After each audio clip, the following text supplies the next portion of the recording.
Good morning, or afternoon or evening, depending upon when you're watching this. It's just a thrill to be with you. There's not a group in the world that I'd rather try to contribute to the influence of than the people assembled here and participating wherever you may be. Leadership is intentional influence. Yesterday, Bill described how leadership means getting people from A to B. Well, that can't happen unless people change their behavior. And here's the problem.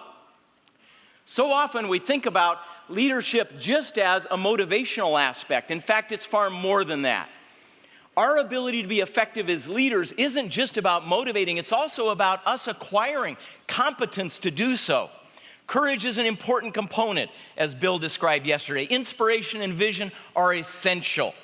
But unless that translates to changed behavior, we fail.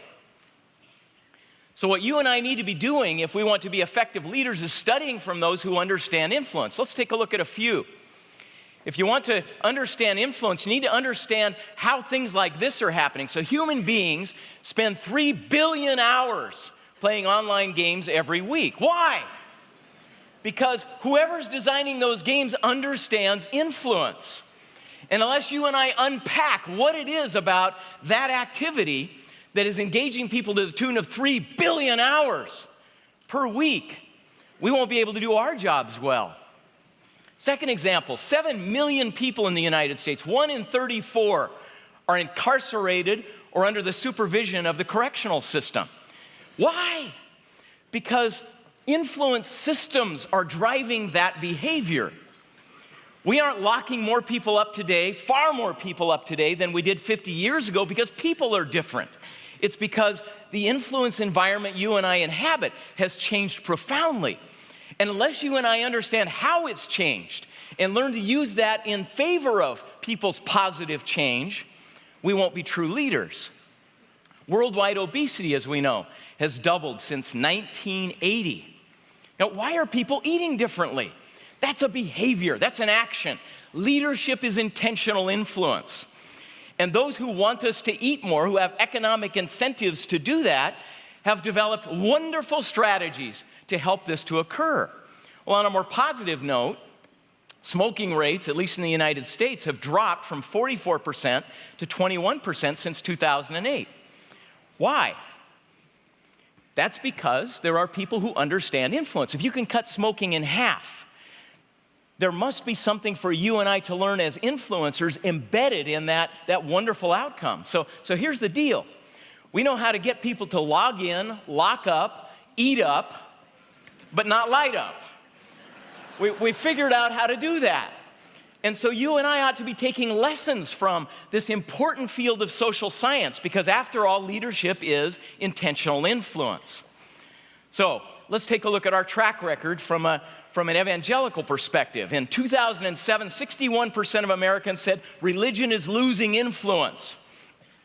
Well, if we're moving to video games and out of church pews, there's a reason for that. And you and I ought to understand the mechanics of that. 80% of people say, I know a Christian, and yet only 15% say they behave differently. Now, we could have lots of doctrinal discussions, and many of you are the experts on that, but from a social science perspective, I would say if our religious experience isn't translating to different habits and behaviors, then we aren't leaders. We haven't influenced. So what can we learn about influence? I want to take you on a journey through the social sciences. I'm going to try to share with you a way of thinking about this class of problems that we call influence problems. And what I hope to accomplish in the brief time we have together is to give you a repeatable, learnable, intentional way of designing influence strategies, whether it's to improve safety or customer service or client retention in your business, or whether it's to help people put religious concepts into practice and translate them into the fruits of a religious experience in our lives. I want to do that by anchoring it to a real story. So let's take on an influence problem. This is a woman named Jane Njeri, somebody I met in the Mathare slum about 5 years ago. This is one of the most dangerous slums in the entire world in Nairobi, Kenya. Jane's story. Jane was walking me through the Mathare slum and showed me the about 15 by 15 foot little hovel that her family grew up in. She described how at age 10, she had 6 siblings and 2 parents, all in this 15 by 15 foot little tin shack with a leaky tin roof. She said as she started to approach puberty, her father began to sexually assault her. So she had a terrible decision to make. Do I stay here and put up with this, or do I throw myself out into the open world where I have no means of support? She chose to leave. She said there are options depending on your sex in the Mathare slum. If you're a young man, you usually go into theft. If you're a young woman, the only real viable option, at least from her perspective, is the sex trade. So here she is, a 12-year-old girl having been sexually assaulted, exiting this 15 by 15 foot slum dwelling, and choosing to become a sex worker because no other options were available. She said, now I had 2 potential strategies. One was to ply my trade with the tourists, where the fees could be a little bit higher. The other was to stay closer to home, but within a couple of years, I had a couple of children as a consequence of my work and had to worry about childcare. So I wanted to stay closer to home. I want to tell you, my friends, that I wept openly in the middle of the Mathare slum when I asked her about the economics of that decision. It turned out that her choice to stay in the slum meant that she was selling sex services for 25 cents. 25 cents. I have 2 daughters. And it just broke my heart to think that anyone's daughter would ever have to make that choice. Now, what shook me to the core then was pulling the lens back and realizing that in just the Nairobi area, there are 800,000 Janes. So let's take this on for a moment. Let's say you wanted to influence change. You wanted to help the Janes of the world. Let's just say that was the problem you wanted to take on. Well, the question becomes, how would you influence her prospects? Now, we're not going to quibble about this, but I'll share with you some research that suggests that if we could get Jane to practice one simple behavior regularly, it would profoundly change her life.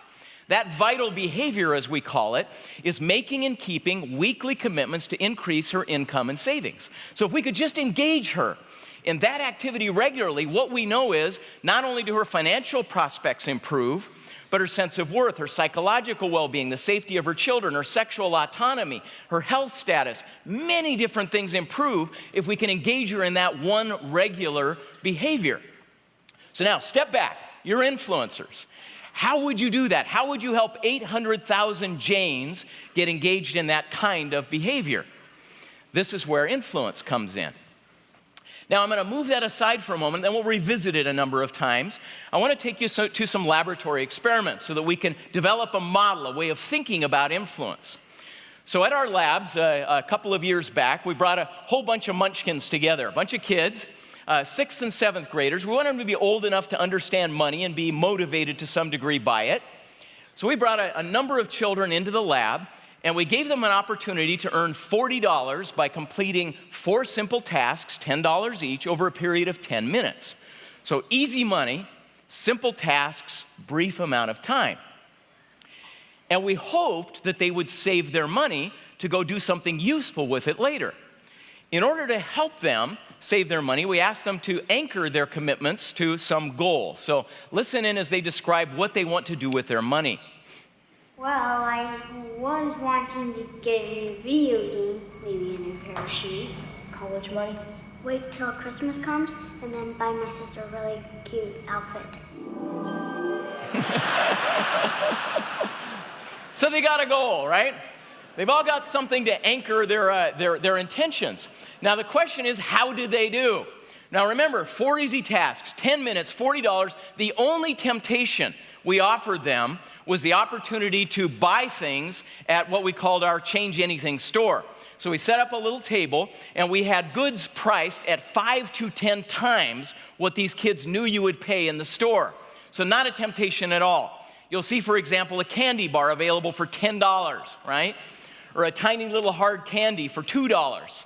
So all these kids knew this was not a particularly good deal. How did they do in dealing with that modest temptation? Let's have a look.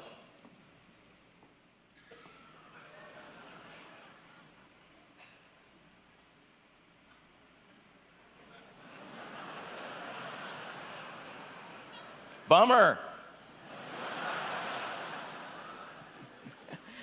Well, let's look at the statistics. Out of a potential $40 in savings, the average person took home $13. Now, not a good outcome. We were absolutely blown away. They spent like crazy. In fact, some of the kids went into debt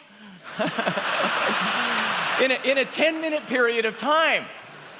Now, you and I can sympathize. So the question becomes, why? Why? Now, here's the problem. You and I, particularly with a religious perspective, so often believe that the reason people do what they do is because they lack commitment, they lack resolve. We describe these as personal motivation problems. This is a naive view of the world. And in fact, what it causes us to do is when somebody fails, we deliver another sermon, which often isn't what's needed. So Jane makes a commitment to make and keep small commitments to improve her incomes and savings, and she fails. What do? Do we give her a motivational talk? Well, we do if we don't understand influence. So what I want to do is unpack that experience. I want to pull back the curtain and show you what we did to these kids, but first I want you to test whether they were aware of what we did. So we asked them to explain their failures. Listen to their explanations. I don't know. There was like a lot of good stuff to buy. I'm not sure if I can answer that question. Neither am I. All right. So they're baffled. Why did I do this? I wanted to save, and I've got no money left. What happened to me? Well, here's what happened.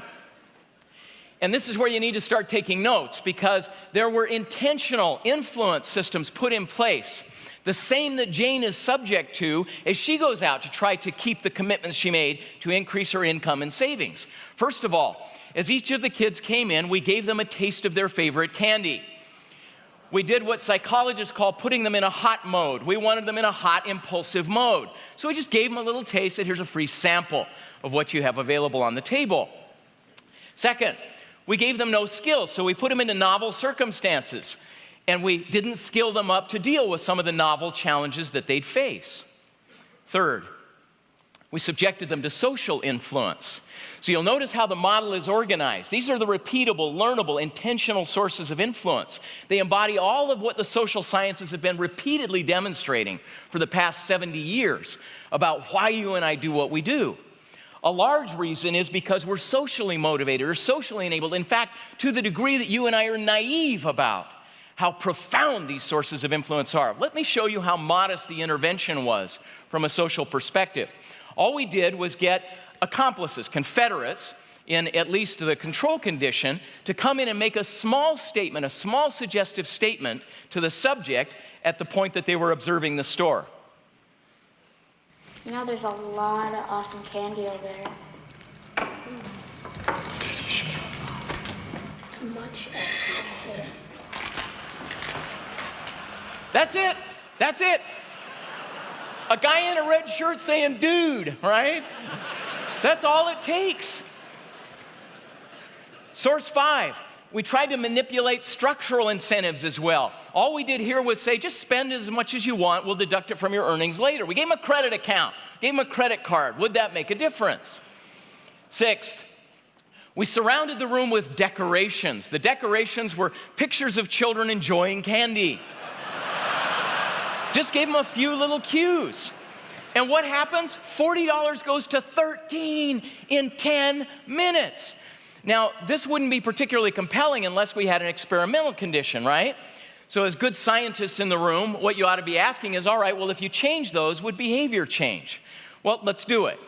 So let's, on the first case, from a personal motivation perspective, let's not put them in a hot mode. No taste of the candy. We're going to remove that. Second, we'll just give them a 60-second little practice opportunity for how to keep track of your savings and spending so you can keep a mental tally. Third and fourth, we'll ask those accomplices, those confederates, to take a different role. We'll just give them a different phrase to use. I'm going to save my money. How about you? I think I'm going to save my money. I think it'd probably be a good idea. Again, modest little invention. Kid I've never met, babbling about saving his money. Would it have an influence on me?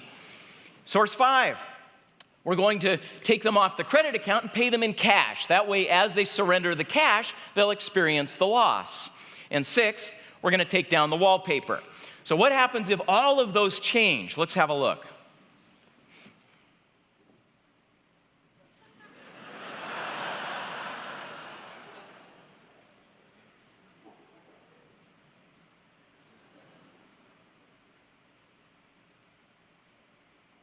Now, anecdotally, it looks like things were much different. Let's look at the data. So whereas the kids in the first condition walked out with $13, those in the second condition walk out with $34. This isn't a modest difference. This is a 270% difference. You know, in academics, we can get a PhD for finding a 5 to 10% difference in behavior. This is huge shifts. So if we've got 800,000 Janes that we want to influence, how do we think about that problem? Here's the takeaway. Leadership is intentional influence. What we know is that if you amass a strategy that includes all 6 of those sources of influence, people change. That's how it works. The reason this wonderful gathering that you're a part of has been so phenomenally successful is because whether intentionally or not, or whether through trial and error, it's become a wonderful expression, a brilliant expression of every one of these sources of influence. And your outreach, your ministry, your leadership in your businesses, to the degree you include the same, will succeed to the same degree. So what I want to do is walk you slowly through how to think better about each of these sources of influence. Now, we're going to move quickly, so don't panic if you don't feel like you deserve a PhD in each of these areas by the time we're done. What I'm hoping this does is invite you into more intentional learning about each of these sources of influence, and an opportunity for you to go back to your business and back to your churches and examine your ministries, your outreach, your worship experience from a perspective of all of these sources of influence and see to what degree some are missing. Now, I'll anchor this in our story of Jane. Part of what took me to Nairobi was studying this organization, an organization started by Ingrid Munro called Jamii Bora.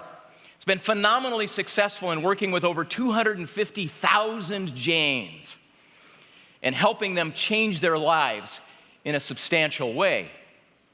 Now, the first problem you've got, if you're trying to do that, is the personal motivation problem. Here's the issue.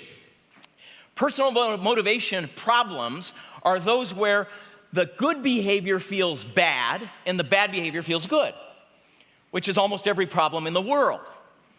So the problem you and I are up against as influencers is the bad stuff often feels personally gratifying, satisfying, pleasurable to people, whereas the good stuff feels like sacrifice, burden, struggle, effort.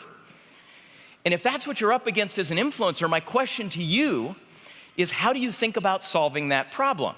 Well, let's take a case in point. A friend of mine, Brian Wansink, did a little experiment on Halloween, the holiday in the United States where we give out candy to children, pandemonium. On his front porch, he put a big bowl of delicious candies, chocolates, and yummy flavors of every sort. Next to that bowl, he placed a bowl of apples. And he allowed the children with no human present to choose which of those two they would like. In the control condition, isn't it embarrassing that on Halloween you have control conditions? This is what social scientists do. In the control condition, the 2 platters were set there, and only 9% of the kids, fewer than 1 in 10, took the apples, probably because their parents were watching. The other 91% did the normal thing. They took the candy. So here's the question. How would you, in a non-coercive way, influence more children to take the apples? Here's the problem. You and I tend to believe that behavior has intrinsic emotions associated with it, feelings and sentiments, experiences. It doesn't. Bad behavior can feel good or bad. Good behavior can feel good or bad. Your job as an influencer is to help the good stuff feel pleasurable and the bad stuff feel bad. It's to make the world right. How would you do that? Well, let's look at what Brian did. In the experimental condition, he did one simple thing that shifted the number of kids that took the apples to 48%. Over 5 times more kids took the apples. What did he do? He put a picture of Batman on the front porch with a little sign under it that said, "What would Batman eat?" 5 times more kids take the apples. Well, what does this teach us? What influencers understand is that people can profoundly change the way they feel about almost any choice. Choosing to stay chaste, choosing to go to church, choosing to contribute tithes, choosing to be faithful to your spouse, choosing to go the extra mile for a customer. Those can feel intrinsically pleasurable if they're framed the right way. Your job as an influencer is to influence the frame. Make sure that we don't just teach principles and abstract ideas, connect them to people's values. Second, help people frame the specific choices they're making in godly ways or moral ways or value-based ways. That's your job. If I see this as a choice of being like Batman, I feel differently about eating that apple, and it tastes different than if I see it as an issue of doing what my mom told me to do. The two are significantly different. So what do they do at Jami Bora? Jane comes in, and they don't say, you need to save money and you need to increase your income. They ask Jane, what's your aspiration? What's important? Jane, without making eye contact, looking at the ground, embarrassed to even admit that she had a dream this big, said, I would like a dignified home for my children. I would like a safe place with a roof that doesn't leak and a separate bedroom and a place to go to the bathroom indoors. That's my dream. Now, when Jane begins to work on increasing income and increasing savings, it's anchored to that. A colleague from Yale, Dean Carlin, found that if you ask people to start a savings account, they don't save nearly as much as if you call it a new roof account or a new home account. Just the frame changes my experience of the behavior. So that's the first task. Now there's lots to learn about how you can help people feel a sense of connection and motivation about behaviors, but we need to move on. Second, the second domain opens up a whole world, particularly for those of us that teach in a religious context, that are influencing there. I want you to just experience something. This is a young girl by the name of Zia Terry. She's 10 years old, and she's about to go down her first 40-meter ski jump. 10 years old. Fortunately for us, she has a helmet cam on, so you and I get to live the experience with her. I want you to listen to that experience and then ask yourself from an influence perspective, what just happened? And why is it so profound? Okay, have a look. Be fine. I'll do it. Well,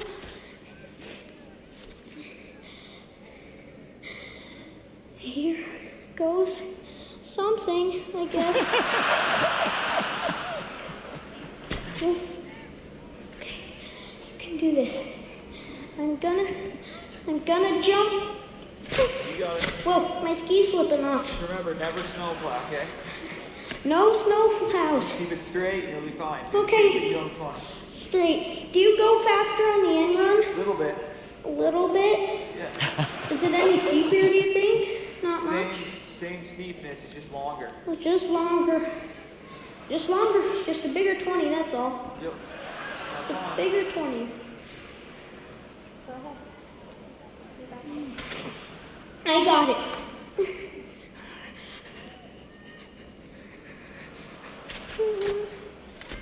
It's fine. You'll be fine. Okay. Here. The longer you wait, you'll be more scared. I go.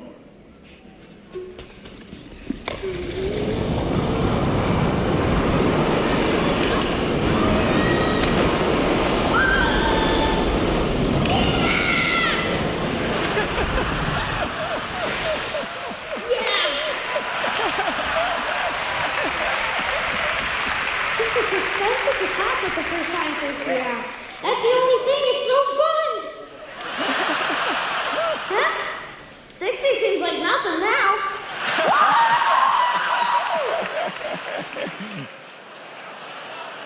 Now what happened there? Clearly that was influence, but what was going on? What happened is the one thing that you and I are the most naive about. As influencers, what we understand is that motivation is a big part of change, but we miss the entire right side of the model. What you and I don't get is ability is a profound factor in influence. In fact, those whom we've studied across the world over the past 30 years who are the most effective at influence start on the right and move left. They don't start with motivation, inspiration. They start with ability. They start with skills. They start with removing barriers. That's where they begin, and then they move left. Yesterday, Pastor Bill talked about Joshua's prayer. Be strong and courageous. Well, you know what God did for Joshua prior to putting him in those circumstances? He had him spend 40 years with Moses, learning, watching, studying, developing skills. What did he do for Moses?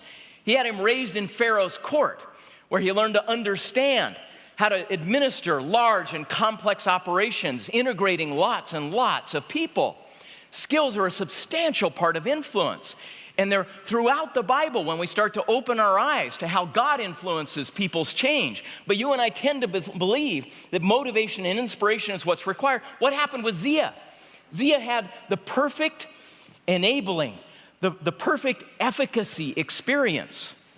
If you and I want more influence, we need to involve people in far more experiences of deliberate practice. What's deliberate practice? This is hands-on practice under realistic conditions. The practice setting has to approximate the real world. Here's the problem. I sit in your sermon, I get lots of great ideas, but you know what? Here in church does not resemble the real world. And when I go back home and my kids are out of control and my wife resents me for traveling too much, I'm not trying to be too real here. And I'm in an emotionally bad place and I'm about to lose my temper and be a very bad father or husband. That's the real world. And if you want me to increase my capacity to practice healthier behavior, what you have to do is help me practice under fairly realistic conditions. Zia had the chance to do it in small bites with a lot of feedback and coaching for brief periods of time. That's the ideal context for skill acquisition. Organizations that thrive, that do a tremendous job developing a healthy culture, spend an enormous amount of time with coaching and feedback under fairly realistic conditions. So the big point here is open up the whole right-hand side of the model. What does Jami Bora do? They have classes. They don't just say you need to increase your income and your savings. They teach about financial literacy, but not just about cognitive elements. They teach about emotional control, impulse control, and goal setting, and how to shift your emotions in crucial moments. So Jane gets the opportunity not just to build aspirations, but to develop the skills to achieve those. Next sources of influence. Let's take on another problem. Go to a whole different domain. State of Washington put in brand new high occupancy vehicle lanes, right? Lanes that you can only go in if you have how many people in your car? 2 or more. Let's read the sign. Good. So you can only use those lanes if you have 2 or more people. The problem was that within just a couple of weeks after announcing the new lanes, they found that at least 1 in 5 cars were cheaters. People with how many in the car? Just 1. So the question for them as influencers was, how would you change that behavior? You and I tend to lean on coercive sources. We tend to say more cops, right? Public executions, bigger fines, That's the way to do this. Well, they didn't have the money or the political power to pull something like that off, so they came up with a modest little intervention. And embedded in it is a powerful lesson that in spite of the brief time we'll focus on it, I hope you'll extrapolate on it, reflect on it, and carry it home. What was the intervention? They wrote 3 letters. Just wrote 3 letters and then posted a sign. The sign said, report HOV lane violations by dialing 921 HERO. You gotta love it, don't you? Yeah. I mean, there's a whole discussion we could have about that, but let's look at the driver perspective. So here's what happened. I'm driving on the freeway. I've got 3 people in my car, but you're up ahead of me with only 1. So I call this number and I report your license plate. They figure out your address and they mail you letter number 1. Letter number 1 is accompanied by what they call an educational brochure. And the essence of the letter is one of your fellow Washingtonians hates you. Now, it doesn't say that, but you and I know how it would feel. The letter says essentially somebody spotted you in the HOV lane. You had only one in the car. Apparently you don't know how to read. So here's a brochure to educate you about. And that was all it was. There was no threat. There was no fine. There was nothing else. Just a letter. Now, if people reported a second time, they got a second letter, this time from the Department of Transportation, the third time from the State Patrol. But again, never with a fine, never with a threat, only a reminder that somebody saw you. Now let's break this down, because it worked. It worked. The number of lane violators dropped by 80% in a matter of weeks. So what's going on here? Well, the first time I'm driving along, right, and I look over there, and that lane is going so fast, and I think that would be so fun, right? So I move over there, and I'm moving along at 10 miles an hour faster, and my life is good. But then I get this letter in the mail, right? Now, the next time I'm on the freeway and I'm looking over there, guess what new thought is in my mind? Yeah, they're watching me. I've reframed this from an economic or a strategic decision to what? To a social one. To a social one. People don't like me when I do this, and those are the people right there. So, what happens? Behavior shifts. Now, if you look at the 6 sources of influence, you notice 3 and 4 talk about social motivation and social ability. You have to learn to employ these. In a business context, we do the worst thing in the world. We take people out of their social setting, out of their team, away from their boss, drop them into a training experience, give them lots of great ideas, and then put them right back into the same social system. Guess what happens? Yeah, they don't use anything. The same can happen with our church experience, with our worship experience. We're in a wonderful supportive social setting here, but then you get picked up and dropped out somewhere else. What I heard Pastor Bill describe yesterday that I think is profound and important and an expression of this is this notion of having section pastors and developing social capital and finding ways to encourage and support each other on a continuous basis. What do they do at Jami Bora? Well, we don't just invite Jane in. We surround her with friends and coaches. She's got colleagues who are equally interested in increasing incomes and savings. How does that work? Well, one of them she sat next to was this woman. Her name is Mary Meudy. Mary Meudy is an entrepreneur extraordinaire. I put her up against any of our Silicon Valley pros. She was in the middle of the Mathare slum, had no income, 4 children to support. Her husband had abandoned her. And she finally started thinking of herself as a business person in the context of what Jami Bora did with her. So she said, I need a business idea. She looked around, realized everybody else is selling mangoes and bananas. I can't do that. I need to differentiate myself. So she also needed to do it on very little capital. She looked around and found that the people that were killing chickens to sell their meat would always cast off the head and the neck. They'd pull the neck meat out, but there was a little pile of chicken heads and necks that were just cast off. She approached those people and said, could I have those? They said, yeah, take them away. Save us the trouble of carrying them off ourselves. She asked, what about the entrails? Do you need those? No, have at them. She carries off entrails, chicken heads, and necks. She purchases a few pots and pans with a loan that she gets from a microcredit organization. She cooks up some potatoes and some onions, some spices, and throws in the entrails for a little extra protein. Then she stuffs that in the neck, sews it up, boils the entire thing, and has a portable, highly nutritious, protein-rich food that you can eat out of the beak.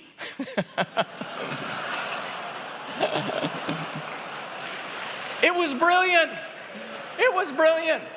Any of you ever use a Pez dispenser? You know, it's kind of, I don't know, kind of like that, but. I said, do you make a profit at this? She said, oh, yes, I do. I said, what are your costs? She said, loaded costs? She has the skills. She sells every one of these that she can make every day. She sells them like hotcakes, and they taste like chicken, right? And that's who Jane is sitting next to, and 10 other people like that. Think about what kind of influence that would have. Now, wrapping this together, the last 2 sources of influence, structural motivation. We have to look at the effective incentives, and I don't have time to talk in detail about that. But Jami Bora understands this. There are incentives for getting loans, for increasing your savings. You can get a better interest rate if you have a larger amount of savings available. If you've repaid a number of loans, then you're also able to acquire greater credit with the organization. So there are incentives for increasing income and savings. Another supportive influence strategy. Finally, the sixth source of influence I want you to experience. So take on this influence problem.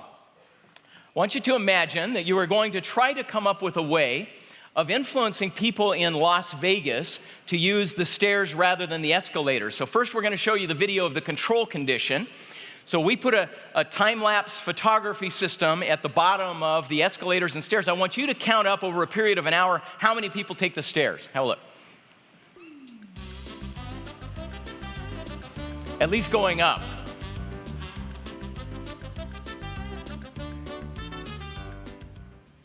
How many did you get? Yeah, a couple? Okay, so a couple. So that's our baseline. The question is, how would you influence them to take the stairs rather than the escalator? Now, I hope what starts to happen as you let this idea sit in your mind is you learn how to take apart influence problems. You ask yourself, could we develop a personal motivation strategy and frame it differently? Could there be a skill issue? Could we use social influence or incentives? But what we did was more modest than all of those. All we did was install a cue. Most people, when making a decision like this, follow the crowd and are in a fairly mindless state. We wanted to jar them into alertness and just give them a chance to make a choice. So at the bottom of the escalators and stairs, we posted a sign that said, "Want to burn 7 calories?" And then put a little arrow to the left. Watch what happens.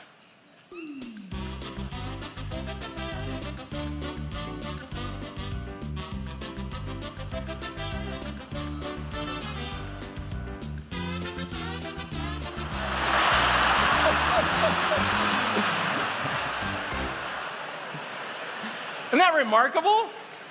Just a sign. You know, who would have thought? You and I are so naive sometimes about what shapes our choices.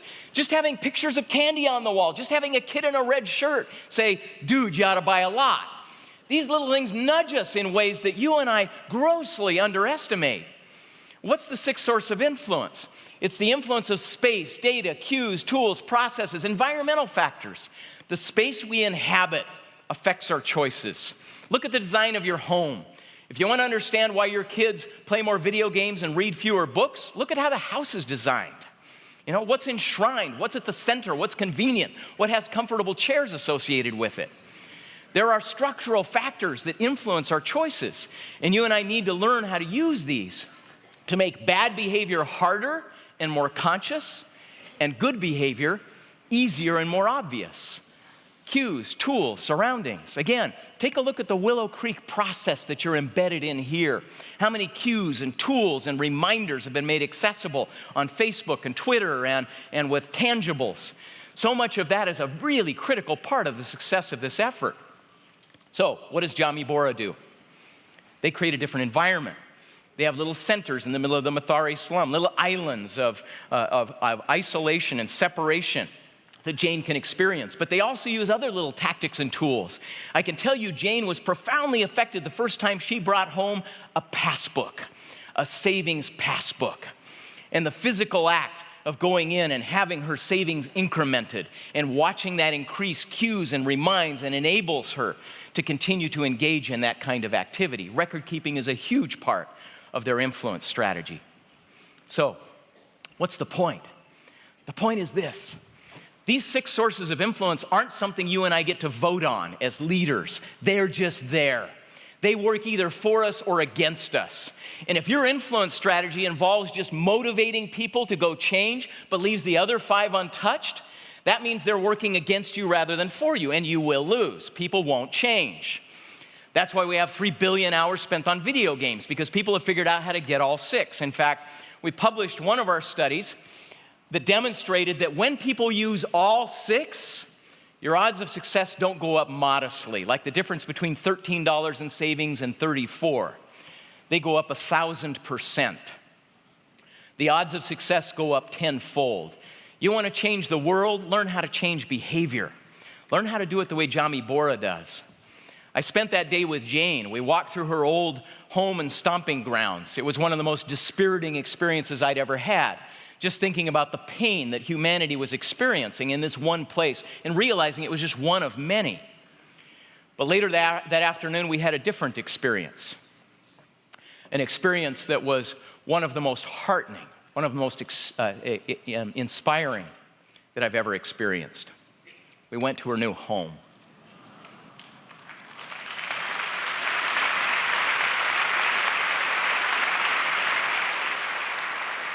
It was dignified. It was safe. It had a roof that didn't leak. It had a bedroom for her and a different one for the children. And in fact, it had an open area where her 4 employees work on a daily basis. We brought her some housewarming gifts and we celebrated the moment with her. And I asked her, Jane, what was it like? I said, 2 days ago when you moved in, the first moment you stepped across that threshold. And she started to tear up. She was overwhelmed with emotion. She said, I dropped to my knees. And I said, dear God, when did a woman like me ever get a house like this? And then I looked up at a little tin sign on her wall that expressed the same way she had. God can, it says, bless you from nothing to something.